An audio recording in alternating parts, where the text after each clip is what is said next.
స్తోత్రం. ప్రియమైన దేవుని ఈరోజు అంశము తామర పుష్పము అనే అంశం మీద దేవుడు మనతో మాట్లాడుతున్నాడు. ప్రియమైన దేవుని హోషేయ గ్రంథము 14వ అధ్యాయము 5వ వచనం అంటున్నాడు, చెట్టునకు మంచు ఉన్నట్టు నేను అతను కుందును, తామర పుష్పము పెరుగునట్లు అతడు అభివృద్ధి నొందును. లెబానోను పర్వతము దాని వేళ్ళు తన్నునట్లు వారు తమ వేళ్ళు తందురు. అతని కొమ్మలు విశాలముగా పెరుగును. ఒలీవ చెట్టునకు కలిగినంత సౌందర్యము అతనికి కలుగును. లెబానోనుకున్నంత సువాసన అతని కుండును. అతని నీడయందు నివసించువారు మరలి వత్తురు. ధాన్యము వలె వారు తిరిగి మొలుతురు. ద్రాక్ష చెట్టు వలె వారు వికసింతురు. లెబానోను ద్రాక్షారసము వాసన వలె ద్రాక్షారసం వాసన వలె వారు పరిమళింతురు. ప్రియమైన దేవుని పిల్లలారా, ఈ వాక్య భాగము దేవుడు చెప్తున్నాడు, హోషేయ ప్రవశిస్తున్నాడు. చెట్టునకు మంచు ఉన్నట్టు నేను అతని కుందునంటున్నాడు. ప్రియమైన ప్రభుని యేసుక్రీస్తుకి సాదృశ్యంగా ఉంటుంది.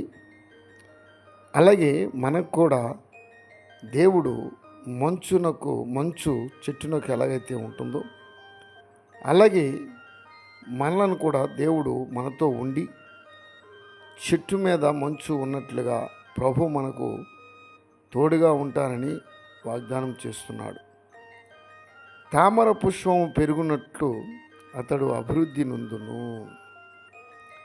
లెబానోను పర్వతము దాని వేళ్ళు తన్నునట్లు వారు వేళ్ళు తందురు. ప్రియమైన సహోదరుడా సహోదరి, తామర పుష్పము పెరుగునట్లు అతడు అభివృద్ధి నొందుతాడన్నాడు. ఇప్పుడు మన చెరువులో ఉన్న తామర పుష్పము చూస్తున్నాం కదా, అది చక్కగా బురదలో నుంచి 3 అడుగుల లోతులో నుంచి ఆ దుంప, ప్రియమైన దేవుని బిడ్డలారా, చక్కగా ఆ యొక్క తామర పుష్పము తన యొక్క కాండము ఆ దుంపలో నుంచి ఆ యొక్క బురదలో నుంచి, ప్రియమైన ముందు దుంప, తర్వాత బురదలోంచి అది బురద అంటుకోకుండా అది చక్కగా ఆ కాండము పైకి వస్తుంది. పైకి వచ్చి ఆ పుష్పము దాని యొక్క వయస్సు వచ్చిన తర్వాత అది ముందు మొగ్గగా ఉండి తర్వాత కొన్ని దినాలు అయిన తర్వాత అది పుష్పిస్తుంది, చక్కగా వికసిస్తుంది, చక్కగా పెడుతుంది. అది చూసి కొంతమంది స్త్రీలు దాన్ని ఆకర్షించబడతారు. ఆ పుష్పాన్ని, ప్రియమైన దేవుని బిడ్డలారా, చక్కగా వారు కళ్ళకు అద్దుకుంటారు కూడా. అలాగే ఈ యొక్క తామర పుష్పము ఎలాగైతే వికసిస్తుందో పెరుగునట్లు అతడు అభివృద్ధి నొందుతాడన్నాడు.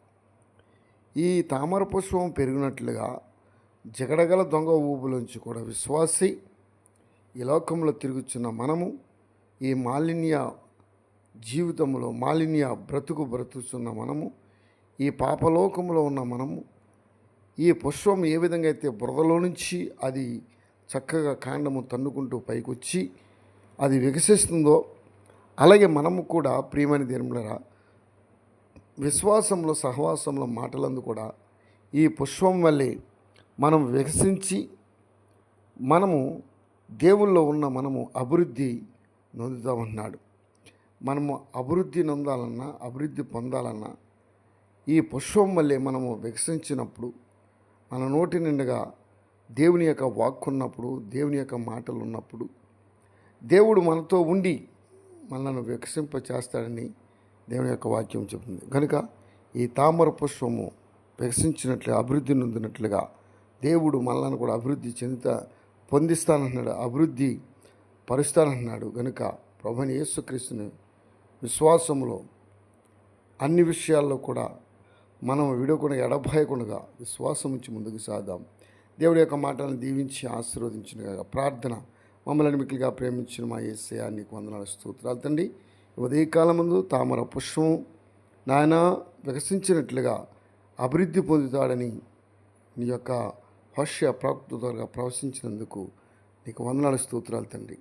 నాయన వినుచున్న ప్రతి సహోదరుడు, ప్రతి యవనస్తుడు యవనస్తురాలను కూడా దీవించి ఆశీర్వదించిన, చదువుకొనుచున్న విద్యార్థులను కూడా దీవించి ఆశ్రయించి మహిమ చేత నింపి నడిపించిన, లేలపూడి సంఘం జ్ఞాపం చేసుకుని నూతన మందిరం కడుతున్నాం. దానికి కావలసిన పరికరములు సమకూర్చి ప్రతి ఒక్కరు కూడా ఇస్తారని ఇవ్వటానికి నీ కృప అనుగ్రహించి నడిపించమడుగుతున్నాను. దేవా నీకు వందనాలు స్తోత్రాలు తండ్రి. అదేవిధంగా నా ప్రభా నాయనా నీకు స్తోత్రాలు తండ్రి.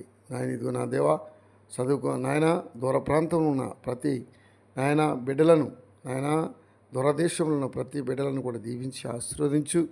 నాయనానికి స్తోత్రాలు. కష్టపడి పనిచేసుకుంటూ వెలుచున్న వారిని కూడా నీ మహిమ చేత నింపి నడిపించమడుగుతున్నాను. మా దేశ నాయకులను, ప్రధానులను, మంత్రులను, అదే నాయన మా యొక్క రాష్ట్ర నాయకులను కూడా దీవించి ఆశీర్వదించిన, పోలీసు వారిని, వారి కుటుంబములను, వారి బిడ్డలను కూడా దీవించి ఆశీర్వదించిన ప్రభానిస్తూ ఇంజనీర్లను, కలెక్టర్లను, సబ్ కలెక్టర్లను, అదేవిధంగా నా ప్రభు సాఫ్ట్వేర్లను నాయనానికి స్తోత్రం. చిన్న చిన్న జాబులు చేసుకుని కష్టపడి కూలి పని చేసుకున్న వారిని కూడా దీవించి ఆశ్రయించి మహిమ చేత నింపి నడిపించమని, స్త్రీల సమాజంలో యవనస్తులు కూడా సండే స్కూల్ బిడ్డలను కూడా దీవించమని, నాయనని యొక్క కార్యాలు సఫలపరచమని, నీ అడుగు జనాలు మమ్మల్ని అందరూ కూడా నడిపించమని, విడుచున్న ప్రతి ఒక్కరిని కూడా తల్లిదండ్రులు లేని బిడ్డలకు కూడా తెలివి జ్ఞానమును అనుగ్రహించి, సమస్త నాయకులను, సువార్థికుల సేవకులను, బిషపులను, రెవరెండ్లను కూడా దీవించి ఆశ్రయించమని, నీ మహిమ చేత నింపి నడిపించి యేసుక్రీస్తు యొక్క నామమును అడిగి వేడుకొనిస్తున్నాను తండ్రి. ఆమేన్. నచ్చినట్లయితే లైక్ చేయండి, షేర్ చేయండి, సబ్స్క్రైబ్ చేయండి. పక్కన బెల్ సింబల్ టచ్ చేయండి.